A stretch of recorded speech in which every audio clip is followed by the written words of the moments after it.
అతని ఎదుట వేయబడకుండా తలుపులు తీసెదను. యెషయా గ్రంథము 45:1.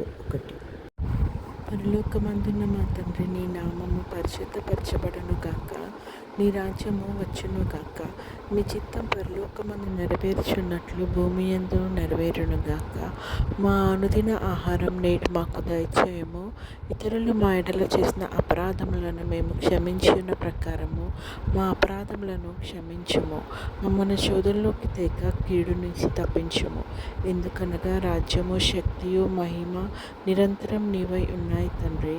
ఆమేన్. యెహోవా నిన్ను ఆశీర్వదించి నిన్ను కాపాడునుగాక.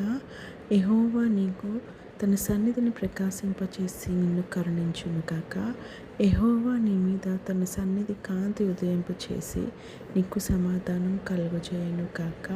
ఆమేన్.